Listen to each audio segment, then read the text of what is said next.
These are my Insta-buy authors. Not like Instagram shop. Insta as in instant. People whose books I will always buy, regardless. Like, all they have to do is say, hey, I've written a new book, and I'm like, cash or card? Take my money. How do I receive this as soon as humanly possible? I have a list of those authors, because the thing is, it's really wonderful discovering an author who has a huge back catalogue. Like, for me, that was Toni Morrison, James Baldwin, Haruki Murakami, Christopher Isherwood, like those authors whose writing I'm so enthralled by and intrigued by, and I want to read a lot of their works. But there's not necessarily that sense of urgency, because there is almost so much that I know it's going to be a lifelong project to work my way through it, and in a way it's nice to read one every now and then and to continue to be able to be a fan of authors, especially when they are no longer with us and won't be producing any more work. You know what I mean? Like, same with Joan Didion, Bell Hooks, Eve Babbitt. Those are all authors who I want to continue reading from, but there is a list of authors who are publishing today, right now, who I'm like eagerly anticipating the next release. Let me know in the comment section down below who are your instant buy authors. Like, the second they announce a new book, you're already pre-ordering, you're planning when you're going to read it, what you're going to wear when you read it, where you're going to sit. Over the past week, I've been really thinking about this, and I made a list of 1, 2, 3, 4, 5, 6, 7, 8, 9, 10. Oh, that was good. I have to say, that wasn't planned, but 10 is quite a nice round number. Great, that's the title. Sorted. Fantastic. Let's pretend I always had that plan. Let's put the 10 in pretend, right? These are the 10 authors who are my instant buy authors, starting with Douglas Stuart. I had the absolute privilege of meeting Douglas Stuart at Hay Festival. I got to interview him on stage and chatted to him at the after party, and he is just as brilliant in person as he is on the page. He's just like a fountain of wisdom, and I felt like I was learning so much just from having casual conversation with him, let alone when I'm reading his books. Like, his books are just a masterclass in character creation, writing with like Scottish dialect as well. After I finish reading his books, I'm thinking in Scottish. So far, he has published Shuggy Bane, which won the Booker Prize, and Young Mungo, which deserved to. I know that book has also won a lot of awards as well, and will continue to do so. Those two books are so special. They're both set in Scotland, but then Douglas Stuart moved to New York, and I feel like, hopefully, there's like a New York novel brewing. I'm gonna pester him. He did make the mistake of following me back on Instagram, and so that means now I can directly message him and be like, please write that book for me. Please post it directly to my address, and best believe as soon as that's with us, I will be reading it. In fact, whatever he publishes, I will be reading it. So Douglas Stuart is definitely one of those authors for me. Next we have Mieko Kawakami. She is a wonderful Japanese writer, just an absolute titan, and has won like every possible award in Japan, and so her books are being translated into English, mostly by Sam Bett and David Boyd. And the first of her books that I read was Heaven, which is a story all about bullying, but not just bullying, it's like the concept of bullying, the concept of violence, the concept of picking on the weak and the vulnerable, and it's just so insightful and a really thought-provoking commentary. And this is one of my favourite book titles ever, I think it's so genius, but she wrote a book called Breasts and Eggs. And Breasts and Eggs is split into two parts. The first bit is all about cosmetic surgery, hence breasts, and the second part is all about fertility, hence eggs. It's such an eye-catching title, and then when you realise what the book is actually about, just genius. And I already loved her. At this point, I already loved her, and then she published All the Lovers in the Night, and that secured her as like one of my favourite authors ever. That book is just one of the best things I've read this year. It's so whimsical, really focuses on the little ordinary things, day-to-day occurrences in our lives, but also has some really detailed and deep and meaningful conversations between characters. And I love when books, okay, when I say that I love books that are no plot, just vibes, which I know I say a lot, what I mean by that is like, despite there not being a massively, you know, like a roller coaster of a plot where there's twists and turns and you're shocked and, you know, it's like insane. It's slow and it's normal, but the characters have really intentional lines of dialogue and discuss things with great meaning and things that are very profound and abstract about like the human condition, about day-to-day life, you know, things that we all experience and question and wonder about and fear. That book discusses loneliness and substance abuse in really interesting ways. And I have one more book of hers. It's called Miss Ice Sandwich, and it's on my summer reading list, but I'm almost putting off reading it because I know that once I've read that book, I've run out of Mieko Kawakami until I think her next book is scheduled to be published in 2025.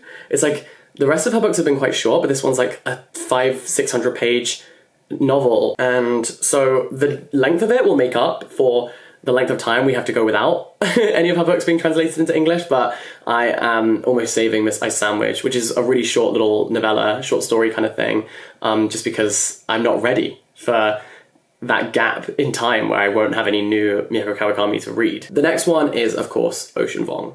Ocean Vuong has the most masterful control over the English language. He is... I don't believe that he's actually human. I'm almost certain that his brain is wired to a dictionary. I love his books, but I even more, perhaps, love his interviews when he talks about them, because the passion just radiates in every sentence that he says. I really enjoyed On Earth We're Briefly Gorgeous. I think it's the best book title maybe ever. And then also, oh my gosh, I can see one of his books right in front of me. This is Night Sky with Exit Wounds, and then also Time is a Mother. Those are his two poetry collections.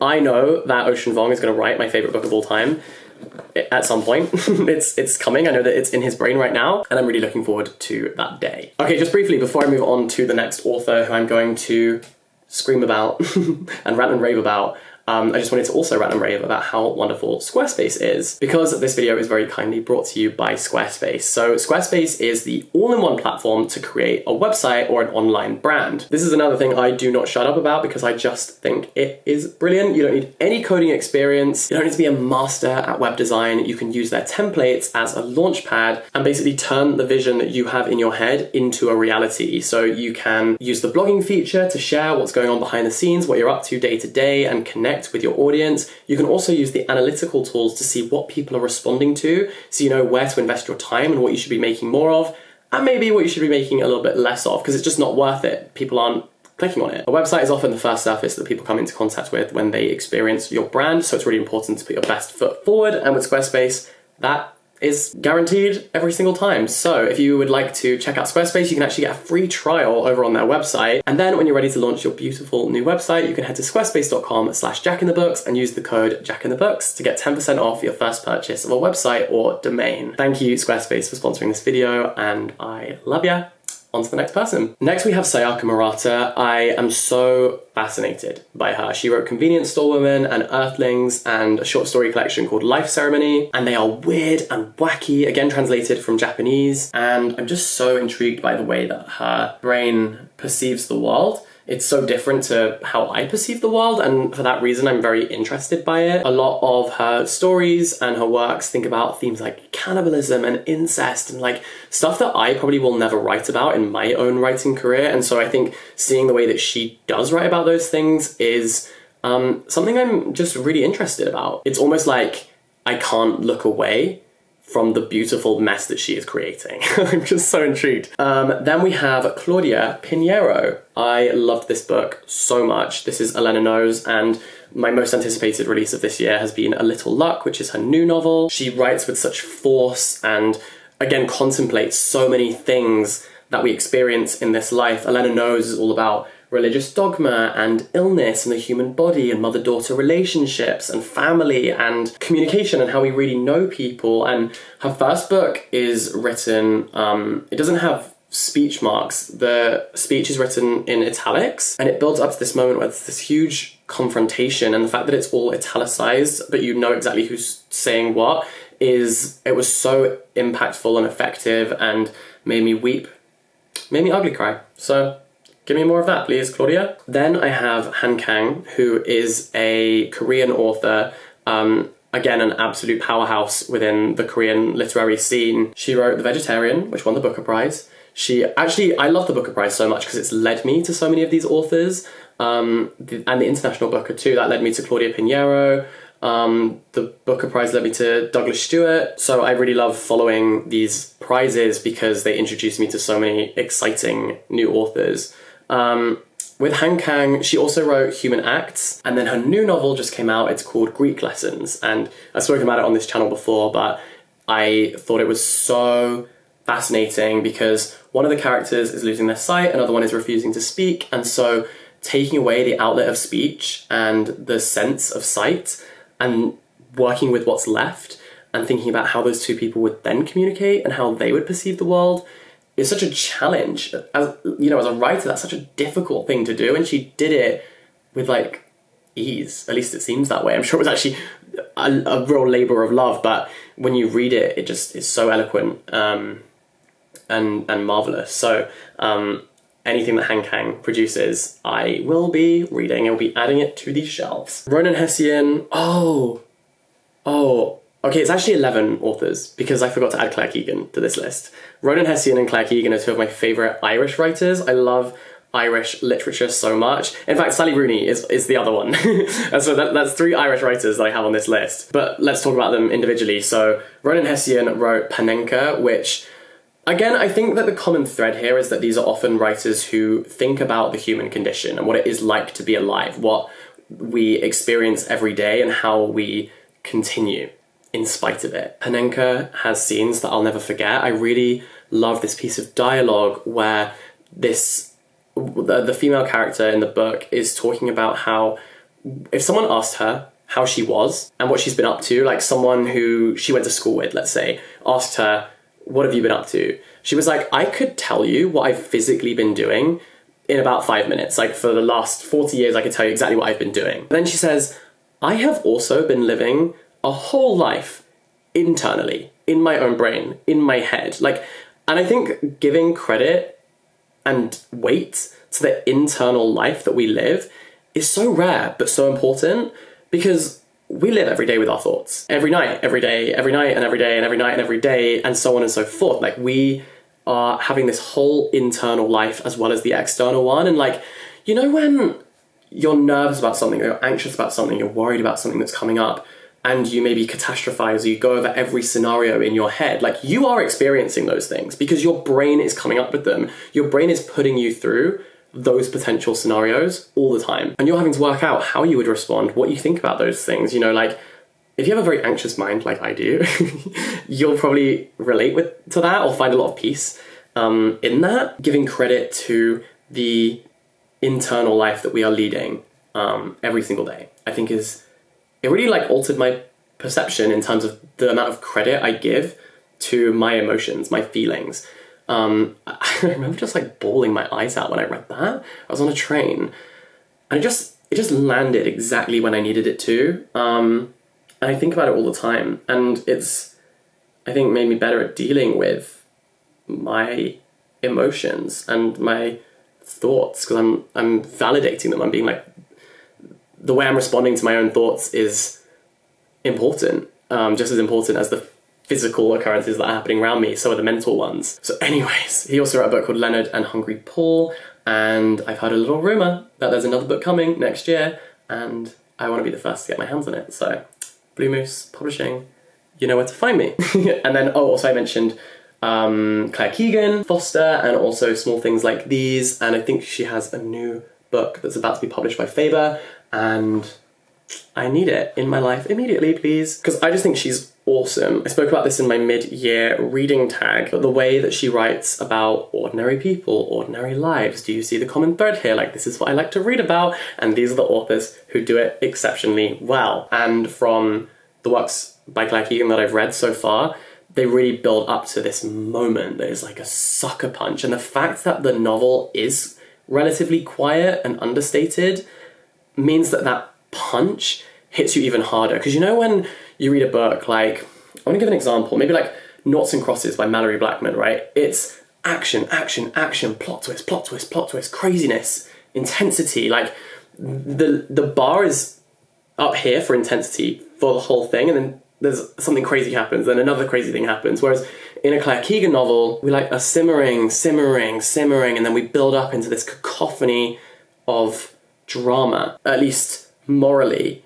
There's always a moral kind of dilemma, or something that really makes you think, and that gets me going. Okay, and then Sally Rooney, of course. Normal people, Conversations with Friends, Mr. Salary, Beautiful World, Where Are You? She does not miss. I just love all her books. I think they're great. I think that she is publishing kind of at the speed that I am living, if that makes sense. Because she's older than me, but then obviously because of time to write, time to get things published, her books are reaching me where I am. Her books are really hitting the kind of parts of my life that I am in. And there's something just so magical about reading a book that meets you where you are and gets you, and you feel like, oh my gosh, you just articulated so eloquently everything that's going on in my head. Thank you. Then we have Eliza Clark. Eliza Clark is, so far I've only read one of her books, but her new one just came out and I'm buzzing to read it. She wrote a book called Boy Parts, and I just thought it shifted the game. I think it changed the game a little bit with what you can write. I think it's awesome. A lot of people describe it as like the reverse American Psycho, and it is unhinged, but the character has so much personality and is such an interesting voice. I loved listening to Boy Parts as an audiobook because Eliza Clark narrated it, and she has a Geordie accent, and because I went to university in the northeast of England, like hearing a Geordie accent just is comforting to me. It feels like home, and so I loved that. Like loved it, and I'm excited to see what she does next. And then the final one on my list is Caleb Azumah Nelson, author of Open Water, which you all know, I have not stopped banging on about that book. And then recently, Small Worlds. Small Worlds is so musical and lyrical. Both books are just bursting at the seams with gorgeous descriptions of the world and what it's like to be a young man and growing up in London. I love those books. And I also got to meet him at Hay Festival this year. They say never meet heroes, but honestly, mine have not disappointed me so far. They were just fantastic people. I have to say, can't fault them. They were so nice and so talented. Yeah, Caleb Azumah Nelson just writes these marvelous little books. Small World spoke about going to university and leaving university, and it's also about a musician, and this book reads like a song, and I think it's amazing. So this has been a video where I've basically just been gushing. I wish I could pretend to be cool one of these days, but when I enjoy something, best believe I'm just gonna talk about it all the time and shout about it from the rooftops. And these 11 authors, thought it was gonna be 10, 11 authors are amazing. Okay, also, this is kind of breaking the rules a little bit because I'm adding a 12th one, but anything that Anton Her translates, I will read. I think he is so good at what he does. And he's also a really interesting person to follow online because he talks about the art of translation and his process. And I'm so excited to continue to follow his career because he's translated some really exciting books, and some of my favorite books like Love in the Big City, I Want to Die But I Want to Eat Tteokbokki. He's just a really exciting person to be following in publishing right now, and also a friend of mine. So I'm very lucky to get to call him a friend. Anyways, that was 10 that turned into 11 that turned into 12 authors who are instant buys for me. And I hope that you will read some of their work because I cannot recommend them enough. But for now, thank you so much for watching this video. All the best, stay in touch, have a wonderful day, and I'll catch you very, very soon. Bye-bye.